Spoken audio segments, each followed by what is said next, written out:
the stage is set for the historic urban local body polls.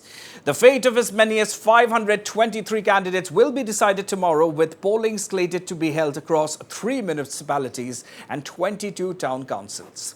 Voting will be held across as many as 420 polling stations, with 64 candidates already having won unopposed.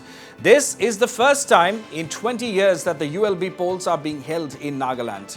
It will also be the first time that women will be able to contest in the polls, with 33% reservation granted. The eastern Nagaland area will once again miss out on the polls owing to the ENPO's decision to abstain from any central or state elections. Nevertheless, it's a historic occasion for Nagaland, and all eyes will be on the ULB elections tomorrow.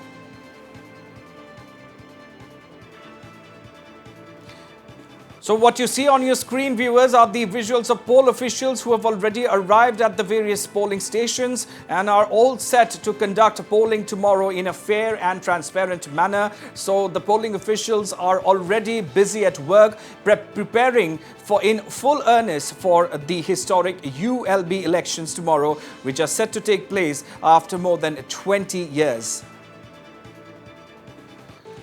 My colleague Sarah Konyak joins us live from Kohima at this point in time. So Sarah, the stage is all set and the day is finally upon us. What is the update from the ground as far as tomorrow's historic ULB elections is concerned, Sarah? Well, Ronak, the stage is all set to conduct the urban local bodies election. It is a very historic election that Nagaland is going to witness tomorrow, and especially because it is happening the ULB polls is happening with 33% women reservation for the first time in the state. All the polling parties have been dispatched, and there have been some incidents of some violence between political parties yesterday, particularly in Dimapur, and accordingly, the police commissioner of Dimapur have also imposed 144 CRPC in 1 municipality and 4 town councils covering 3 districts, that is Dimapur, Newland and Chumukidima. Other than that, all preparations have been set, and when we talk about security arrangements, adequate security arrangements have been put in place, especially in the hypersensitive and sensitive areas.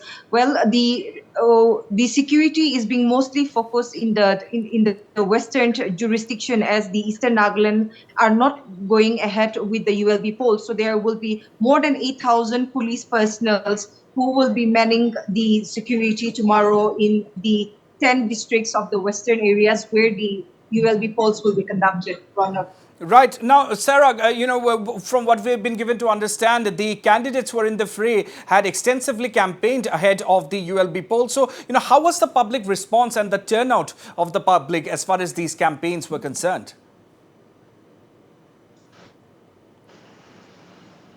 Oh, well, yes, the campaigning trail had come to an end yesterday, and like you have rightly mentioned, all the candidates in the fray, 523 candidates in the fray, have extensively campaigned, and the response of the general public was very, I should say, was very high, as they had also actively campaigned for their respective candidates.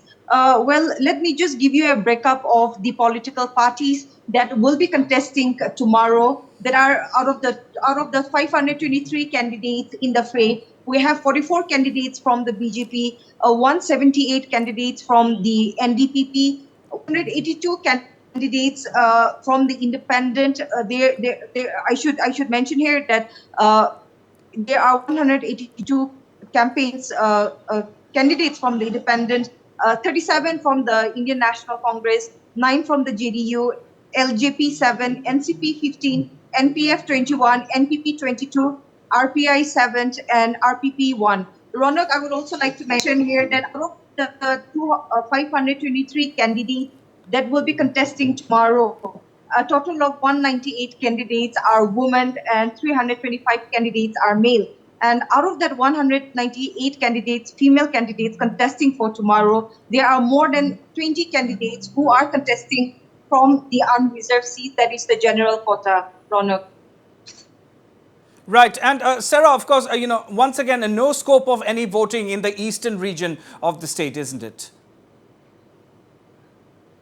Absolutely, as there were 61 candidates who had filed their nominations on the last day. However, due to the pressure from their respective tribal bodies and also considering the resolution of the ENPO, the 61 candidates from the eastern area had withdrawn their candidature.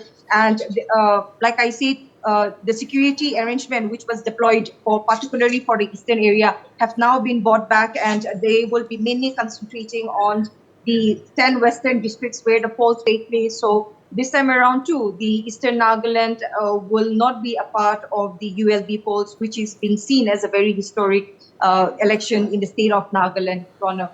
And also, Sarah, the ULB polls will be a test, needless to say, for the NDPP BGP alliance and the strength of the parties, isn't it?